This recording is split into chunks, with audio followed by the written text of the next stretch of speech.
Planet Reddit. Today's story is... My daughter publicly humiliated me at her luxury wedding, but 24 hours later she called me in tears, desperate for help. Her own mother had set her up with a devastating trap. The day my daughter got married should have been a happy occasion. Weddings are celebrations of love, hope and family unity. But as I waited outside the luxurious venue, clutching the gift I had bought with my last paycheck, I felt none of that. I wasn't invited.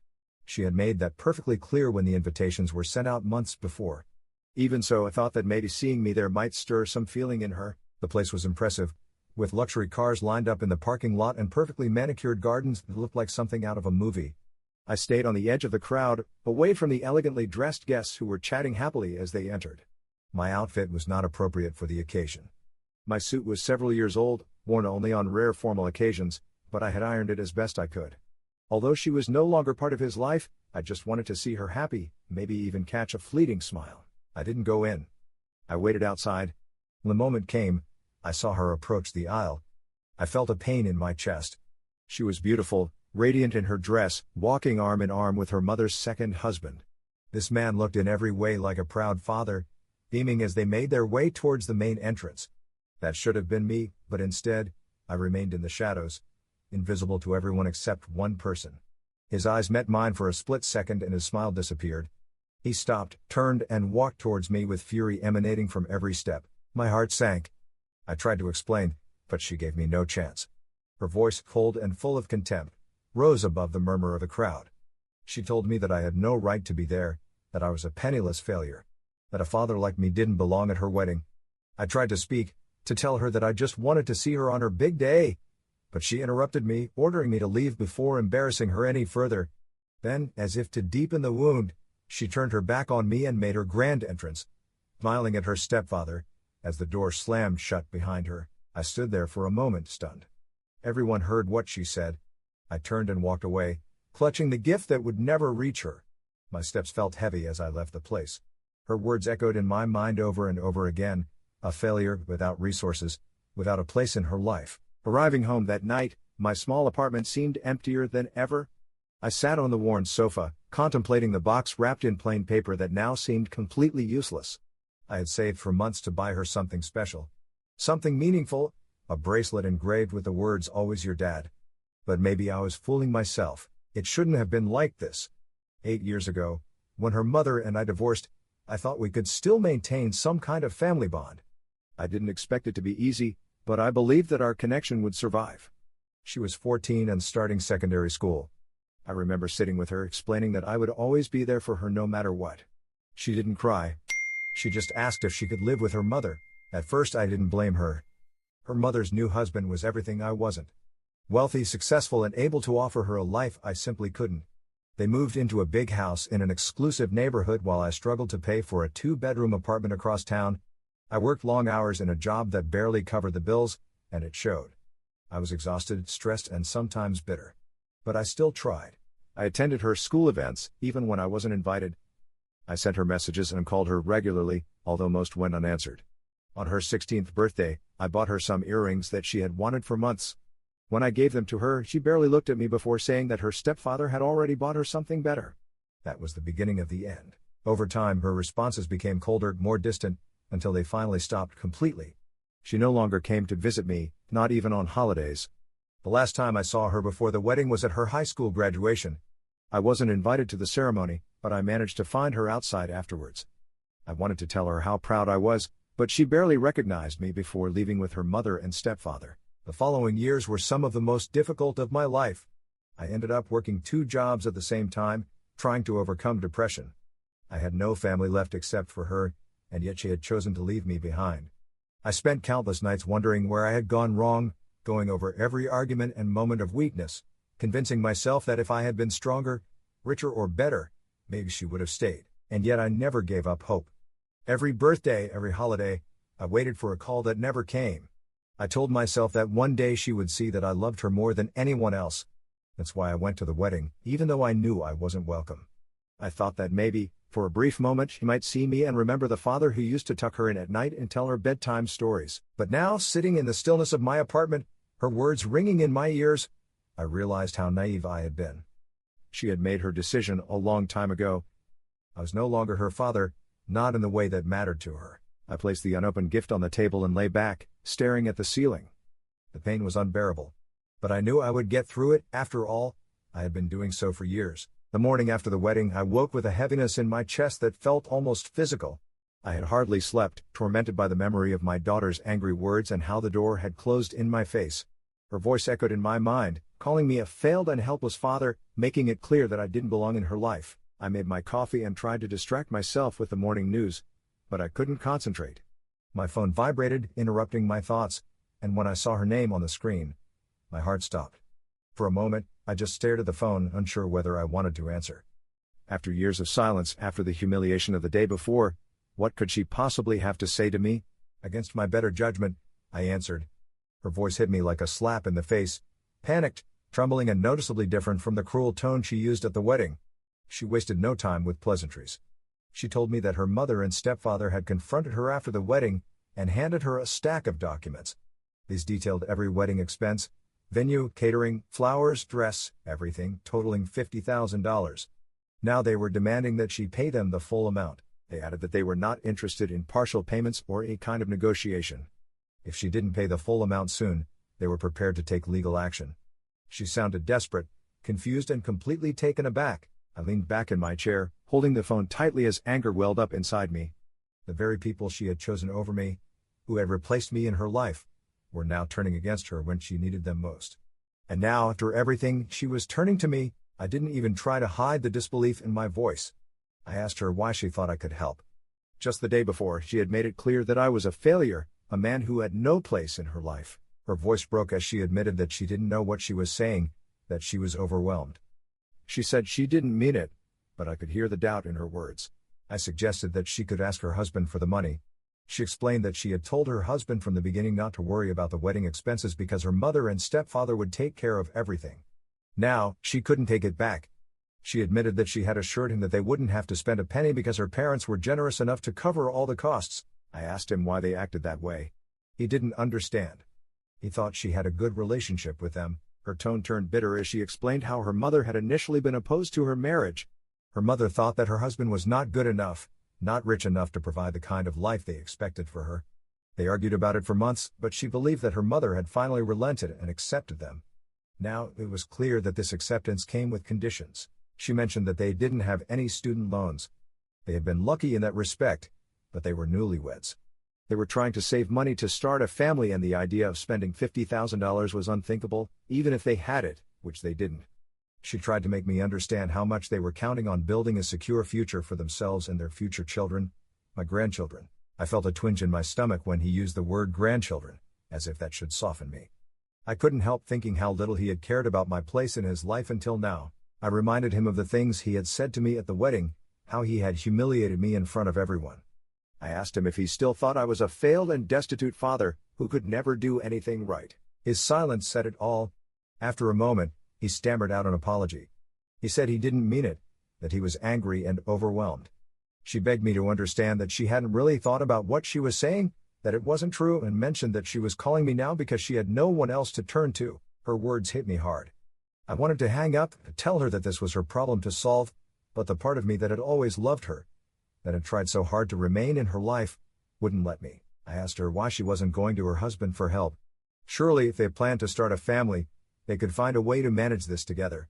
She replied that he didn't have that kind of money, and that she couldn't bear to put this burden on him after everything they had been through. Her voice broke again and she began to cry, saying that she didn't know what else to do. She acknowledged that she had hurt me, that she had made mistakes, but she needed my help. She begged me, saying that she didn't want to ruin her marriage over this. She admitted that she had been naive, trusting her mother and stepfather, thinking they had accepted her. Now she was paying the price. Listening to her cry brought back memories I hadn't contemplated in years.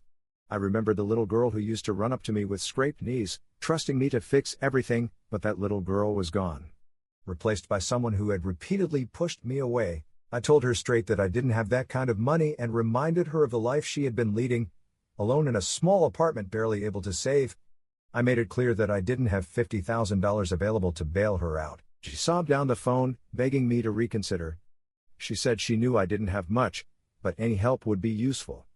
She assured me that she would pay me back and that she would do whatever it took to fix this. I told her I would think about it. My tone was calm, but inside I was agitated. Part of me reproached myself for even considering it after all the pain and humiliation she had caused me. Did I really owe her anything? Before he could reply, I ended the call. I remained silent, his plea still ringing in my ears. My heart was heavy with the weight of a decision I didn't know how to make. What should I do? Update. After hanging up the phone that day, I felt exhausted. I leaned back in my chair, staring out of the window as her words repeated in my mind. For years I had dreamed of hearing her voice again, but not like this. Not filled with desperation and panic, but with the warmth and love I remembered from when I was younger. Yet here we were. I tried to push the thoughts away, but they clung to me, demanding to be acknowledged. The truth is that I had spent the last 8 years trying to move on, trying to heal from the pain of her choosing her mother over me. When the divorce happened, I knew things wouldn't be easy, but I never imagined she would exclude me so completely. For years I blamed myself and wondered if I could have done more, if I had failed her in some way. I thought about the arguments her mother and I used to have, the bitterness that filled our home long before the divorce.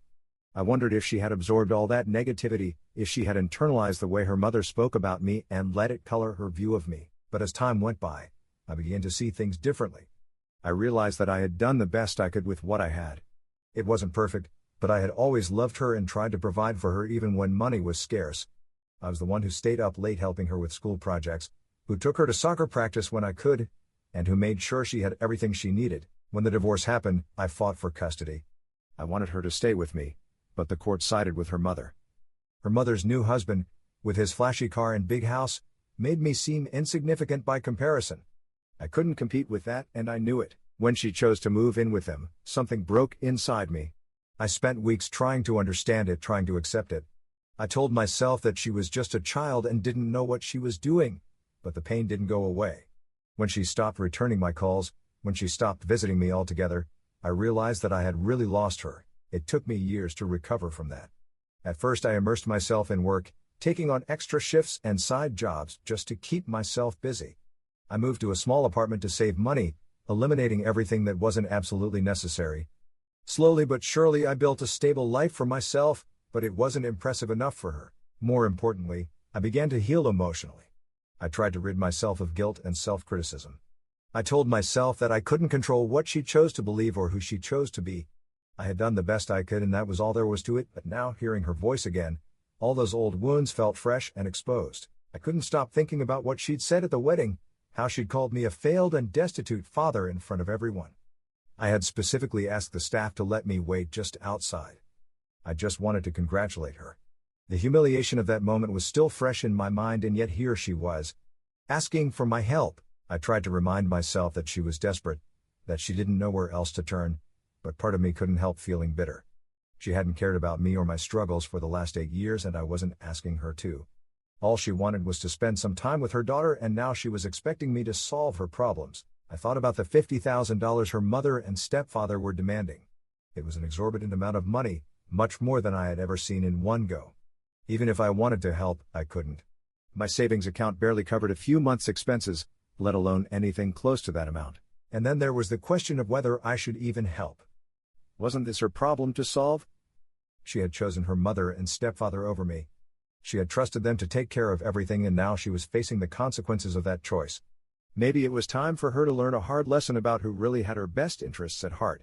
But then a small voice in the back of my mind whispered, "What kind of father lets his daughter suffer?" The question filled me with a deep sense of doubt. I had always prided myself on being there for her, no matter what. Even after she walked away, I tried to remain in her life, to be a source of support. Was I really ready to turn my back on her now, when she needed me most? At the same time, I couldn't ignore the years of rejection and pain she had put me through. I thought about all the times I had approached her only to be met with silence. I thought about the way she had looked at me at the wedding, as if I were nothing but an embarrassment. I found myself wondering if this was really about her or if it was about me. Was I hesitating because I wanted to teach her a lesson or because I wanted to protect myself from being hurt again? The truth is, I didn't know. I felt like I was at a crossroads, and no matter which way I chose, I would regret it. As the week progressed, I found myself replaying our conversation in my head. I thought about the way his voice had cracked when he said he didn't know what else to do. I thought about the tears I could hear in his voice, the vulnerability he hadn't shown me in years. I tried to imagine how he must have felt, realizing that the people he had trusted to support her were now turning against her. I thought about the weight of that $50,000 hanging over her head, about the fear and uncertainty she must be feeling. And then I thought about her husband, the man her mother had deemed unworthy because he wasn't rich enough. I wondered what kind of pressure this was putting on their new marriage and how they were supposed to start their lives together with such a heavy debt hanging over them. By the time the sun began to set, I still didn't have an answer. All I knew was that I couldn't ignore her call for help, whether I decided to help her or not. I owed it to both of us to make that decision carefully. I wanted to help her deal with her problem, not because I was being asked to fix her problems, but because I was being given the opportunity to show her what kind of man I really was. Update 2. It had been a few weeks since I had last heard from her. The phone call and the desperation in her voice were still fresh in my mind. I was left with more questions than answers. She had told me everything that happened after the wedding. Her mother and stepfather had confronted her with those documents demanding $50,000 for the wedding expenses. I could hardly contain my anger when she first told me. It felt like betrayal all over again, but it was the first time in years that I had heard such raw panic in her voice. The kind of panic that made me wonder if I was just letting her get away with it. But now the situation seemed different. Her mother had always been manipulative, but the stepfather was in a different category. He was not the charming man I used to think he was. If anything, he was just a figurehead in his empire of wealth and privilege. Standing on the sidelines while her mother did the dirty work, it wasn't hard to understand what was happening. My daughter had grown up with that image of success in her mind, and now, for the first time, she was seeing the price. She hadn't decided what she was going to do yet, but it was time to face them. So I organized a meeting. It wasn't something I was looking forward to, but I had to do it. I needed to understand exactly how deep the problem they had created for her went. If there was any way I could help her, I had to know. As I climbed the large steps to their mansion, I had to force myself to remain calm. The house was imposing and pristine. Her mother was the same, sharp, cold, always calculating. Her stepfather, on the other hand, was quiet, observing from the sidelines as always. When we sat down in their luxurious living room, the tension was palpable. The mother didn't waste any time.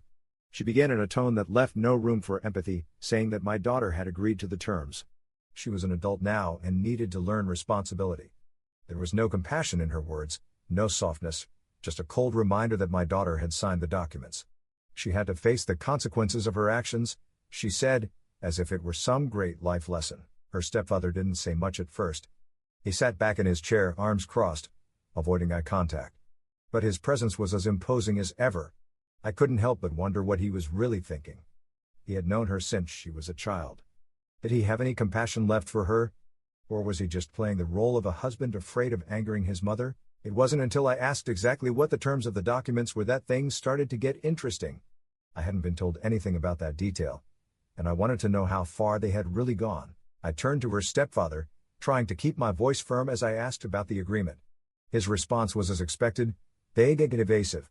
He said it was just a formality, a way of making sure everything was handled properly. A basic loan agreement, but I wasn't buying it. There was something else going on here, something that didn't feel right. It was my daughter, however, who began to crumble under the pressure. She was quiet at first, but as the conversation progressed, she began to defend herself. She blamed me for not being better when she was growing up. She said I wasn't there for her when it mattered, that I had failed her. I could hear the anger in her words, but there was also something else, a deep pain, as if she were trying to convince herself that I was the problem, not her choices. I didn't get angry, though. I kept my voice calm as I told her that what she had done to herself was not just the result of my not being there, that she had chosen to exclude me from her life. She had signed that agreement. Did she really think they would simply forgive her debt after that? She had never mentioned it to me. I didn't know what she expected, but it wasn't the kind of debt that just disappears because she was taken by surprise. Her face fell when I said that. It wasn't the reaction I expected, but I could see the shame in her eyes. She was like a wounded animal, still not ready to let go of the idea that she was a victim. Her mother, of course, intervened, saying that I was just trying to play the hero. She didn't like me questioning her methods, but the truth is that I was no longer buying her act. I wasn't going to let them pull the strings and control everything. My daughter needed to understand that. I couldn't bear it any longer, so I took the stepfather aside, away from the conversation. I knew this was the only chance I would get through to him. I asked him directly, wasn't there any compassion left for my daughter? He had seen her grow up. Surely that meant something. He sighed deeply as if he were struggling with something inside him. He told me he didn't want to do this, But he didn't want to upset his wife either. That was his only excuse. I couldn't believe it. He was more afraid of her than he was of doing the right thing. He confessed that my daughter's mother had been crying about the wedding for days. She was still angry about my daughter's choice of husband, and it was tearing her apart. In the end, my daughter had to pay for all that. I couldn't even comprehend the emotional manipulation that was going on, but I didn't let on. Instead, I kept my tone neutral, trying to make him see reason. I told him we could come to an agreement. I asked him if he could accept my daughter paying the debt in installments. Surely that was reasonable. He didn't like the idea. We negotiated. I tried to get him to agree to a monthly payment, but he insisted that there had to be a weekly payment or his mother would lose control completely. I didn't like it, but I saw no other way out. I reluctantly agreed. Every week would be difficult, but at least it was manageable. Leaving her mansion was harder than I expected. I couldn't shake the feeling that I hadn't done enough, but I had done all I could. My daughter was an adult now. I had to let her make her own decisions, even if that meant accepting the consequences of those decisions. As I left the mansion, I realized that no matter how much I wanted to protect her, there was nothing I could do to fix everything. My daughter had to face her own reality, and maybe she would learn from it. Update 3. A month has passed since the confrontation at her mother's mansion. Things have calmed down, at least on the surface. I had returned to my usual routine, concentrating on my work and trying to put the whole situation behind me, but the weight of it persisted, especially the feeling that my daughter still hadn't really understood everything. I hadn't heard much from her in the weeks following our meeting, and part of me thought that maybe this would be the end, that she would simply go back to living the life she had always known, and I would stay on the sidelines. But when I got the call, I knew something had changed. She sounded different. There was no panic, no defensiveness, just a calm, almost hesitant tone. She asked if we could meet, and I agreed. When she appeared at the small cafe I had chosen, she looked like someone who had finally woken up from a long sleep. Her posture was more relaxed, and there was a calm in her eyes that wasn't there before. She apologized, not in a hurried or forced way, but with real emotion. She admitted that she had been blind to everything, to my efforts, to the love I had always given her. She said that in her search for comfort and approval from her mother and stepfather, she had allowed their wealth to eclipse the only thing that really mattered, my love and my sacrifice for her. He said he didn't realize how much he had taken for granted until it all blew up. It wasn't easy to hear, but there was something about his honesty that struck me deeply. This was the first time in years that I felt I wasn't invisible in his life. I didn't know what to say at first. Part of me wanted to tell him that everything was okay, to let it go, to move on, but I knew it was for the best. She needed to understand the boundaries I had set, boundaries that were for both of us to grow. So I told her I would help her, but it wouldn't be in the way she expected. I would support her emotionally and give her advice when she needed it, but I wasn't going to just hand her money. She needed to stand on her own 2 feet, just like I had done. As I spoke, I saw a flash of understanding in her eyes. She didn't argue, she didn't try to push me to do more than I was willing to. It was enough for now. We had a coffee. I gave her the wedding present and told her it would fetch a couple of thousand at least. She looked guilty, but said nothing except a weak thank you. After a while, he got up to leave, but before he did, he turned around and gave me a smile, one that was real this time. I knew that things between us were far from perfect, but at that moment I could see the possibility of rebuilding.